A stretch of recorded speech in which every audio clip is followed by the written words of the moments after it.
कि आयुर्वेदा के लेके लोगों को बहुत भ्रम है जी कि जी यहाँ पर तो अब खबरें भी आ जाती हैं कि क्या क्या मिला दिया गया जी, ये किसी ब्रांड ने मिला दिया और फिर रेड हुई, पकड़े गए तो पता लगा उसके अंदर बहुत कुछ मिला के जल्दी असर के लिए और लोग को नुकसान हो रहा है वो खा के। तो ये जो इस तरह के ब्रांड और कंपनियां आके आयुर्वेदा बदनाम होता है, उसके बारे में आपको क्या कहना है? सुरेश जी, मेरी तो जैसे ड्यूटी लगाई गई है, समझ लो कई बार मैं महसूस करता हूँ कि शायद ये ड्यूटी भगवान की तरफ से है। जब हम इस लाइन में आए थे तो आए तो प्रोफेशनल थे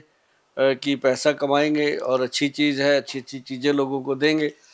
तो लेकिन धीरे धीरे करके जो आयुर्वेद के जनक हैं, जिनको कहते हैं कि भगवान श्री धन्वंतरी जी, जो समुद्र मंथन के समय अमृत का कलश लेकर के प्रकट हुए थे, वो उनके माध्यम से आयुर्वेद का प्रचार हुआ था, आयुर्वेद प्रचलन में आया था। और उसके बाद सुश्रुत ऋषि, चरक ऋषि, सारे ऋषि मुनि हुए जिन्होंने ग्रंथों के ग्रंथ लिख दिए औषधियों को लेकर के। अब उन्होंने जो लिखा, आगे चल कर के क्या हुआ, धीरे धीरे धीरे धीरे दिमाग बदलते गए, लोग बदलते गए, ग्रंथों के असूल बदलते गए, ग्रंथों के रूल बदलते गए, लेकिन बहुत सारी ऐसी चीजें हैं सुरेश जी जो नहीं बदली। एक बात मैं सारे सभी जो जितने भी आपके चाहने वाले हैं, दोस्त हैं, हमारे चाहने वाले हैं, हमारे मित्र हैं, सबको हम बता देना चाहते हैं कि जो आयुर्वेद है, इसको फिर से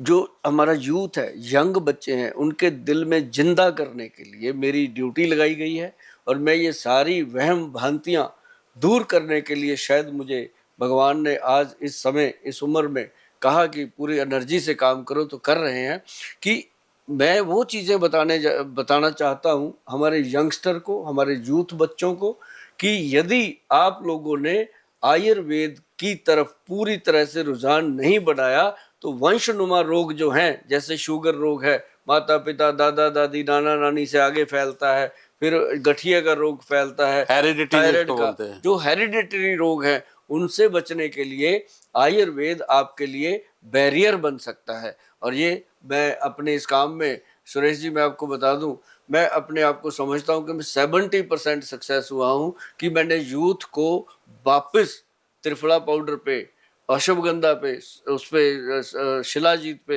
वापस ला के खड़े कर दिया। कि उनको ये बताने की कोशिश करी कि जो शिलाजीत है उसमें बहुत मिलावट है, लेकिन उसको पहचानना कैसे है, बच्चे बच्चे को पहचान करवाई। आज मुझे पूरा गर्व है इस बात का कि मैं अपने देश को फिर से आयुर्वेद की तरफ मोड़ने का काम कर रहा हूँ, और वो मैं सक्सेसफुली करने की कोशिश कर रहा हूँ।